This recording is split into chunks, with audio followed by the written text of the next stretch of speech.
Morning students, आज हम पढ़ेंगे षष्ठः पाठः सर्वनाम परिचय। षष्ठः मतलब होता है 6, पाठः मतलब पाठ, यानी कि हम लोग पढ़ेंगे 6वां पाठ सर्वनाम परिचय। सर्व मतलब सभी का नाम, सभी का नाम का परिचय से आज पढ़ेंगे। सर्वनाम हिंदी में आप पढ़ चुके हैं, उसी प्रकार संस्कृत में भी सर्वनाम होते हैं। आइए हम सर्वनाम की परिभाषा देखते हैं। संज्ञा के स्थान पर प्रयोग किए जाने वाले शब्दों को सर्वनाम कहते हैं। कुछ सर्वनाम शब्द यहाँ दिए गए हैं, जैसे तत्, तत् मतलब वह, एतत्, एतत् मतलब यह होता है, और इदम मतलब भी यह होता है। अस्मद् मैं, युष्मद् तुम, किम क्या। अस्मद् का रूप चलता है तीनों वचन में, एक वचन, द्विवचन, बहुवचन में। अहम, आवाम, वयम। युष्मद् का रूप चलता है त्वम, युवाम, यूयम। तत्, तत् का मतलब होता है वह एक सर्वनाम शब्द है। इसका प्रयोग एक वचन, द्विवचन और बहुवचन में किस प्रकार होता है, आइए देखते हैं।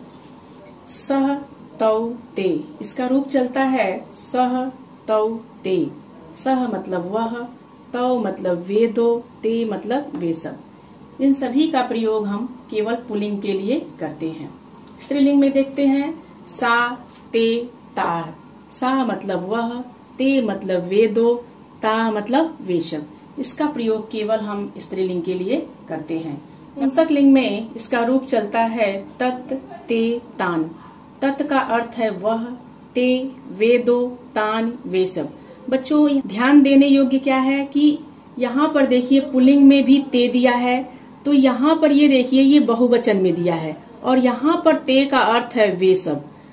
स्त्रीलिंग में भी ते दिया है, तो यहाँ पर ये द्विवचन में प्रयोग हुआ है।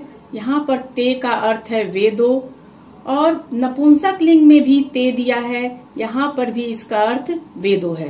तो आपको कंफ्यूज नहीं होना है। पुल्लिंग में ते का अर्थ है वे सब, स्त्रीलिंग में ते का अर्थ है वे दो, और नपुंसक लिंग में भी ते का अर्थ है वे दो। एतत्, एतत् मतलब होता है यह सर्वनाम शब्द है। अब इसका प्रयोग देखिए एक वचन, द्विवचन और बहुवचन में किस प्रकार होता है, आइए देखते हैं। एतत् का रूप चलता है एषः, एतौ, एते। एषः मतलब यह, एतौ मतलब ये दो, एते मतलब ये सब। ये सभी शब्द जो है हम पुल्लिंग के लिए प्रयोग करेंगे। स्त्रीलिंग में एतत् का रूप चलता है एषा, एते, एताः। एषा मतलब भी यह होता है, लेकिन हम इसका प्रयोग स्त्रीलिंग में करते हैं। एते, एते मतलब ये दो, ये भी हम स्त्रीलिंग में प्रयोग करते हैं। एताः, ये सब, ये भी हम स्त्रीलिंग में प्रयोग करते हैं। नपुंसक लिंग में एतत् का रूप चलता है एतत्, एते, एतानि। एतत् मतलब भी यह, एते मतलब ये दो, एतानि ये सब। बच्चों यहाँ पर भी देखिए, यहाँ पर एते दिया है, एते यहाँ पर बहुवचन में प्रयोग हुआ है, और इसका मतलब होता है यह सब। यानी हम 2 से अधिक लोगों के लिए हम लोग एते प्रयोग करते हैं।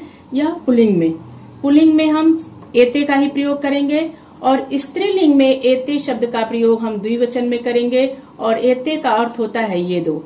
नपुंसक लिंग में भी एते दिया हुआ है, यहाँ पर भी इसका अर्थ ये दो है। तो इसलिए यहाँ पर देखिए पूरे सर्वनाम शब्दों में एते यहाँ पर बहुवचन में दिया है, यहाँ पर द्विवचन में दिया है, नपुंसक लिंग में भी द्विवचन में दिया है। तो यहाँ पर आप कंफ्यूज मत होइएगा। पुल्लिंग में एक बहुवचन में प्रयोग होता है, स्त्रीलिंग में द्विवचन में प्रयोग होता है, और नपुंसक लिंग में भी एते का द्विवचन में ही प्रयोग होता है। इदम का अर्थ होता है यह एक सर्वनाम शब्द है। इदम का एक वचन, द्विवचन और बहुवचन में रूप किस प्रकार चलता है, आइए देखते हैं। पुल्लिंग में इसका रूप चलता है अयम, इमौ, इमे। अयम मतलब होता है यह, इमौ मतलब ये दो, इमे मतलब ये सब। स्त्रीलिंग में इसका रूप चलता है इयम, इमे, इमाह। इयम का अर्थ होता है यह, इमे का अर्थ होता है ये दो, इमाह का अर्थ होता है ये सब। नपुंसक लिंग में इसका रूप चलता है इदम, इमे, इमानी। इदम का अर्थ होता है यह, इमे का अर्थ होता है ये दो, इमानी का अर्थ होता है ये सब।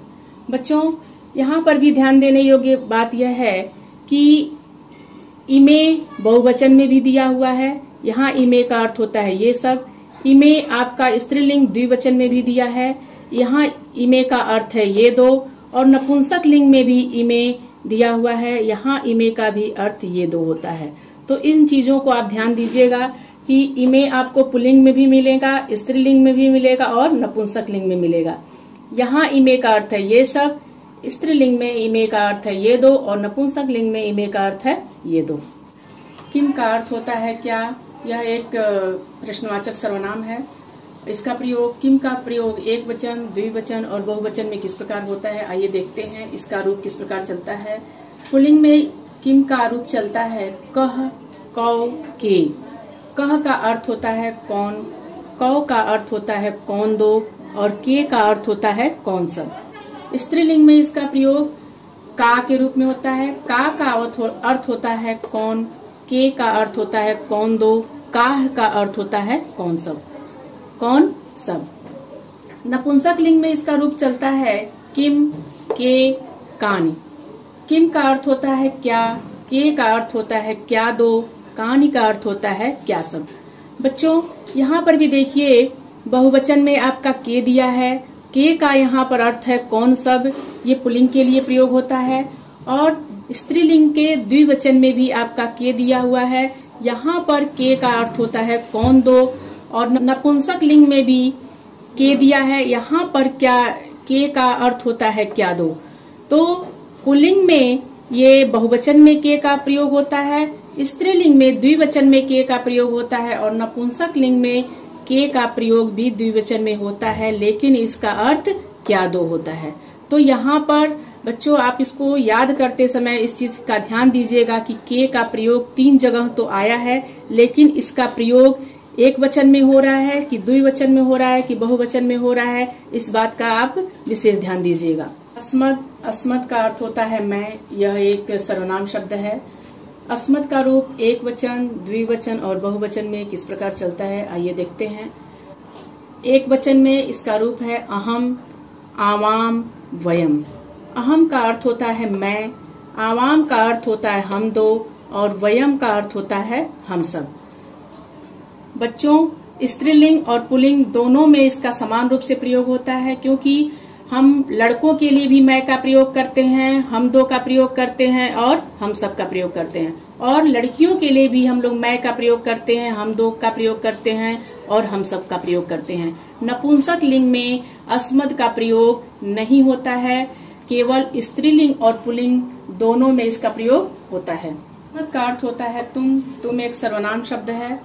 युष्मत् का रूप एक वचन, द्विवचन और बहुवचन में किस प्रकार चलता है, आइए देखते हैं।